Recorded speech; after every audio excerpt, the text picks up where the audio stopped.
Hello guys, how are you guys doing? Hope you all doing well wherever you are. I'm Nico Prakasa Anandia, people call me Nico and I'm 21 years old.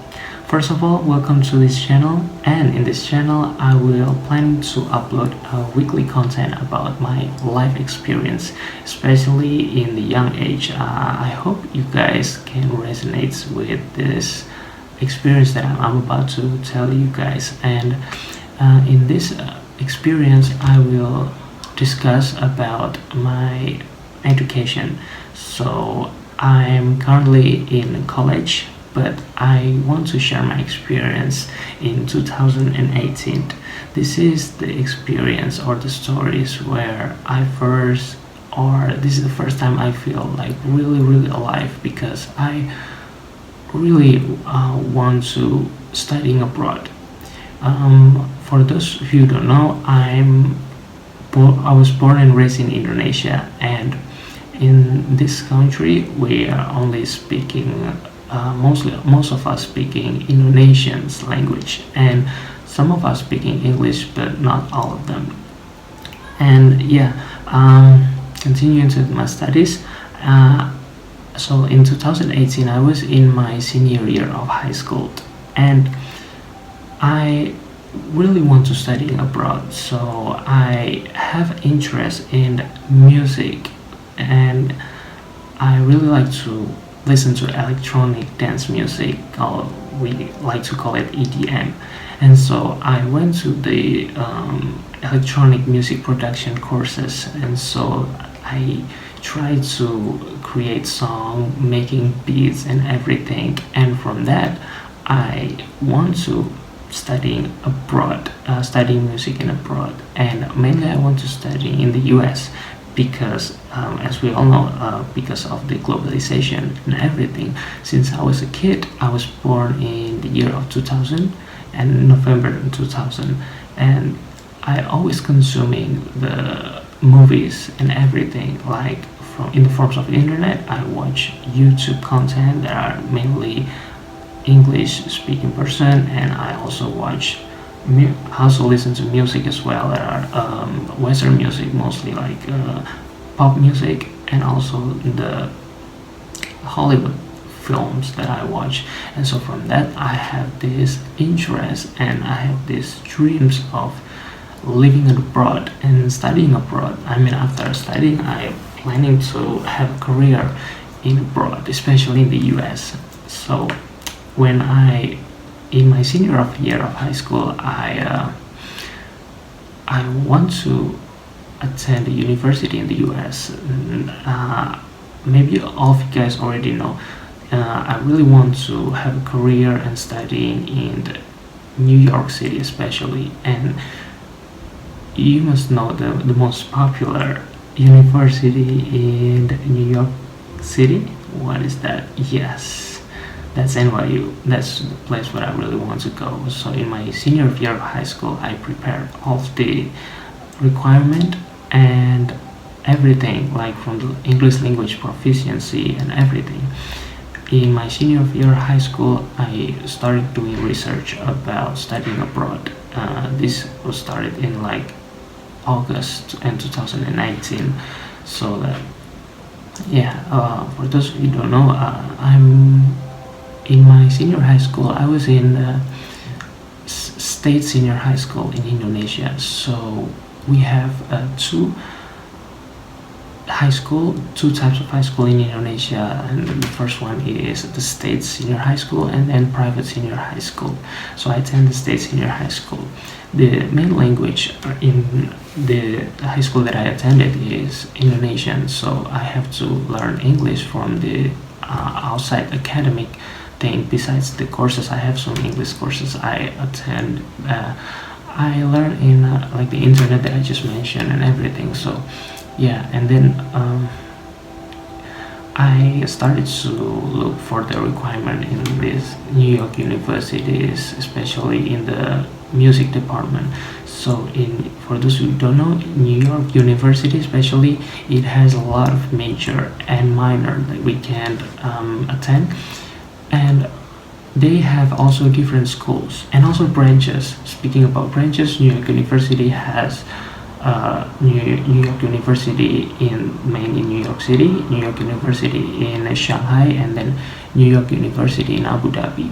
So I applied at the New York University in the New York City, and there are a lot of school or department in New York University, but specifically I still considering during that time whether I want to attend Steinhardt School of Culture, Education and Human Development or the TIS School of the Arts. And after deciding things or two, I have an interest to attend the TIS School of the Arts, especially in the Clive Davis Institute of Recorded Music. And so from that day on, I prepare everything. So for those of you who don't know, or for those of you who are international student like me, we have the same application as the Americans. If they want to attend a university in the US, we have to apply in the US through the Common App. So for some of you who are already ever applied to university in the US, you must be familiar with this site, the Common App. So Common App is like a place for us to have our application, our transcript listed, where we put our motivation letter and personal essay, and then where we can put our teacher and our counselor's email so that they can upload the recommendation letter to the Common App, so that when we apply to a lot university in the US, they can receive it through the Common App. That's in my case, that's where I apply. And so yeah, I prepare everything. I prepared the essay. So in New York University, especially in the Clive Davis Institute of Recorded Music, in 2018 they don't require SAT or the standardized exam. However, they are required optional portfolio, because we are going to attend like in the arts department, so we have to have this portfolio, and therefore the SAT or the ACT is not required. And that's when I choose to only apply for the optional portfolio. And then I prepare the two essay. We have mainly, if you apply to New York University, you have NYU essay consisting of like, I think in the 400 words you have to write why you want to attend NYU. And then I also fill the personal essay. This is required by New York University. We can find it in the Common App. So there's a two essay. I can maybe go way more specific about this in another video, so maybe I can prepare everything for that to explain it to you. And then we also I also submit the recommendation letter. So I reach out to one of my high school teacher and one of my high school counselor. I ask them to write a recommendation letter because I want to apply to the university in the US, and specifically NYU, and then they send everything. And then because I couldn't afford to attend the university in the US, so I looking for scholarship. And for the scholarship, there are no full scholarship, fully funded scholarship and everything in NYU New York, because you have to pay for your own expensive education. And also, not to mention, NYU and New York City in general are very expensive city and place to study with. So in 2018 I still like very childish. I still have my strong ego that at least I want to have the acceptance letter, whether or not I can attend or not. I want to prove that I can get the acceptance letter, that I deserve to attend NYU. That's really silly actually. So yeah, after that there are actually if you apply for NYU, they have CSS profile via College Board, so you can send your financial need, and then everything in form and everything. They have fee. I don't know if I can remember. The fee was like in $25, so you have to pay. But you can also have fee waiver if you couldn't afford it. There's a way to do it. You can check on their websites. If you could apply for the CSS profile as well, for example, if you get the acceptance letter and then you apply for the CSS profile, they will give you some fund and scholarship, not a lot of amount, only like a few portion of the scholarship fund. But that's fine because I also apply for that as well. And after that, I also apply for the portfolio. So the portfolio is provided by via Lightroom. They also have a fee for it for $10 if I'm not mistaken, but they also have a fee waiver for the portfolio. Okay, and then in the portfolio, I create my creative portfolio about the music that I made. So in my high school, senior year high school, I attended the English electronic music, dance music production courses. I utilized that. I recorded a video of me producing music to the for the optional portfolio for the NYU, and then there are also essay that you have to fill called the first of all, for the portfolio you have to fill the form, of course, and then the statement of intent, and then the artistic resume, creative essay, and then the portfolio itself. Hi, my name is Niko Prakasa. I'm 18 years old from Indonesia, and I applied for Clive Davis Institute of Recorded Music at New York University.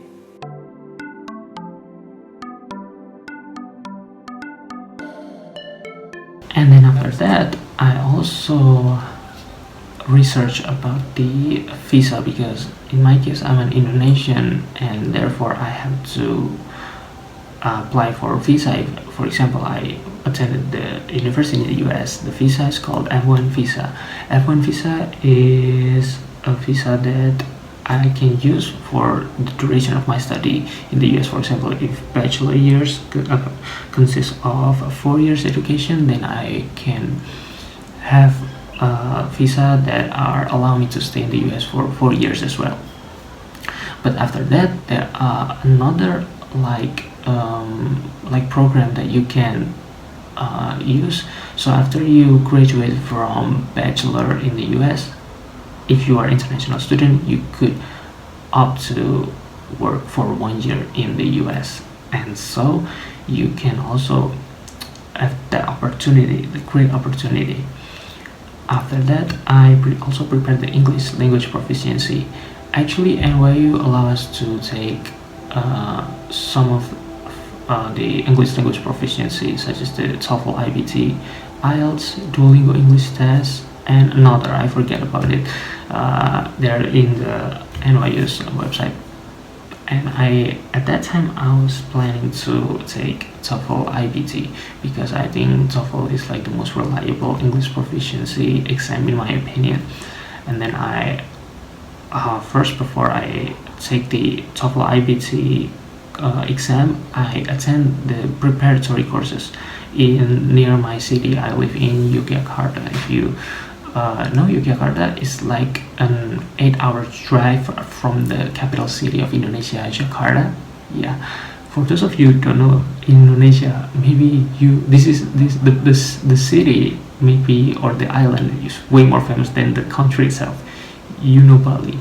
If you know Bali, yeah, that's in Indonesia. But Yogyakarta is like a 12 hours drive to Bali, so it's quite far. And then after I attending the preparatory courses for the TOEFL IBT for about a month, I finally take the language proficiency, the TOEFL IBT, the real exam. This exam is not cheap. However, they cost about like $200 or more. This is almost the same as the IELTS. But if you could take the Duolingo English test, it's way more cheaper. For I think so. The Duolingo is at $70. I think $70, $50 maybe. I forget. But yeah, there is in the Duolingo English website. Yeah, so I take that exam, and then also I search for, if you guys know, there's in this web, in the internet, that there's this scholarship essay. If you win the scholarship, if you apply for it, you write the essay. If you win, you can win about $1,000 for every essay that you win.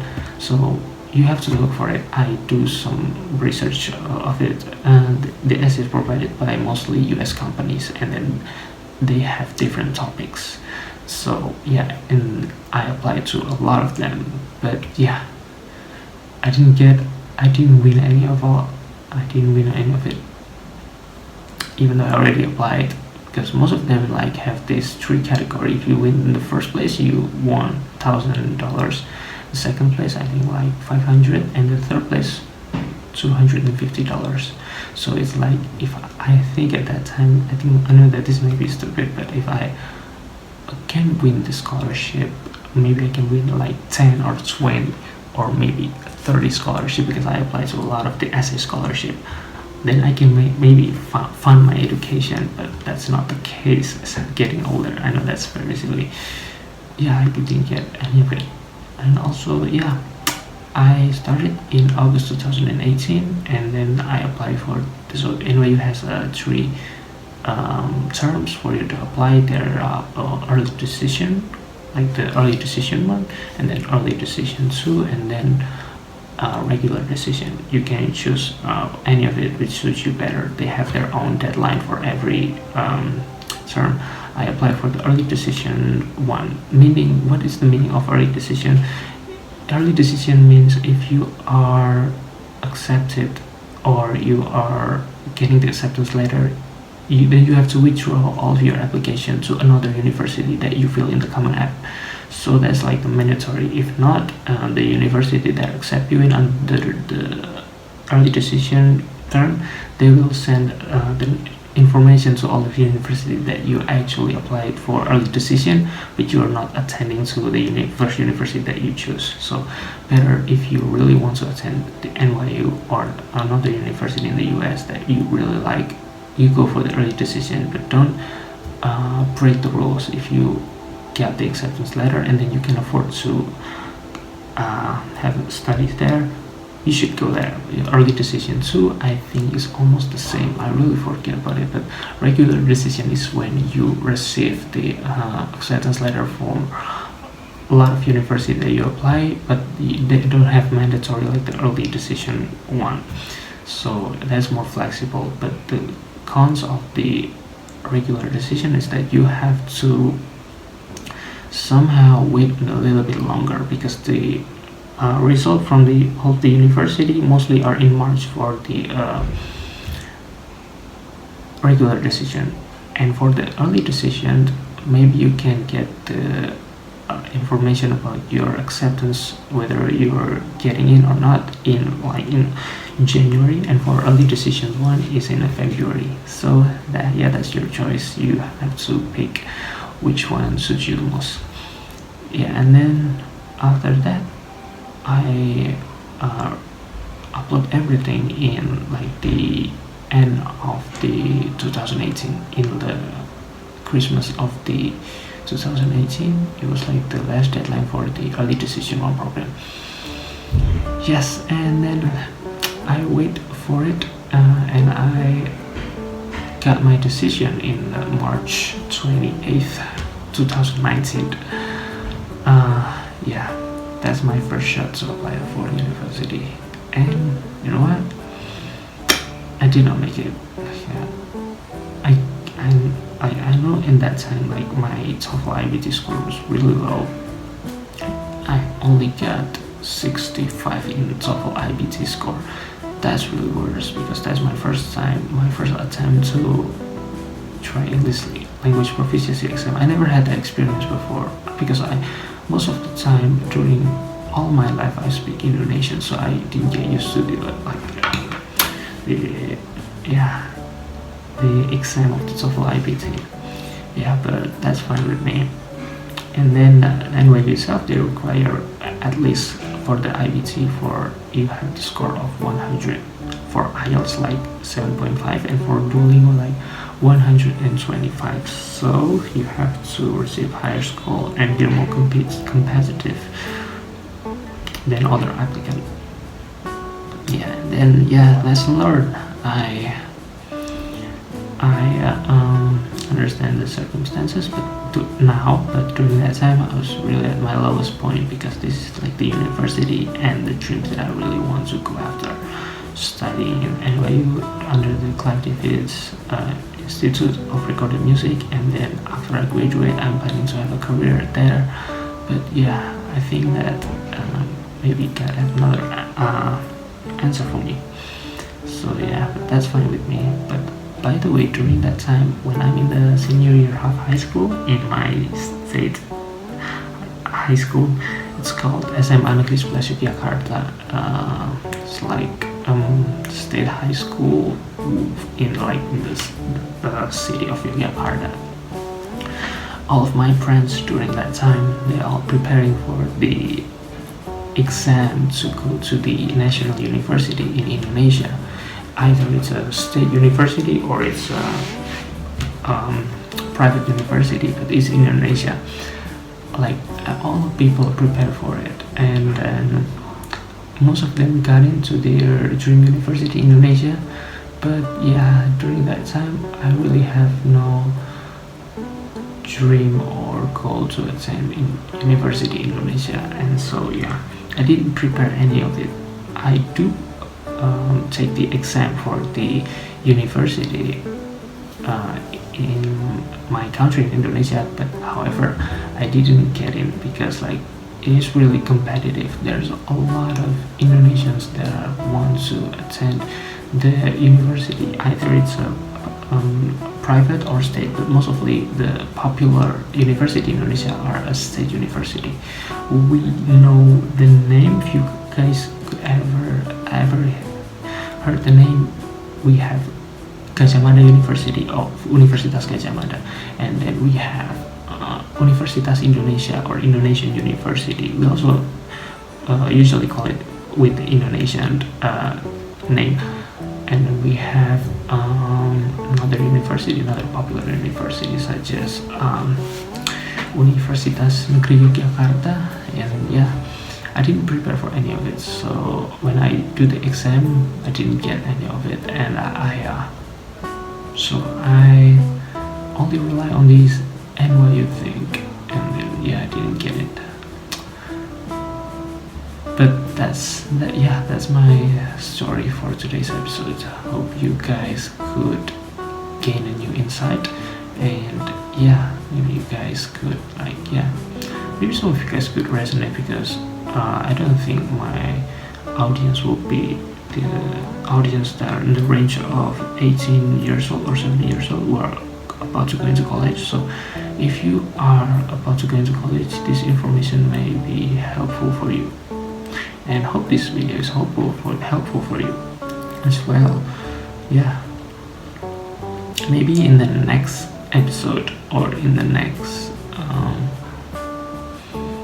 content I will provide way more detail about how you could start your essay and your tactics to go to the university in the US.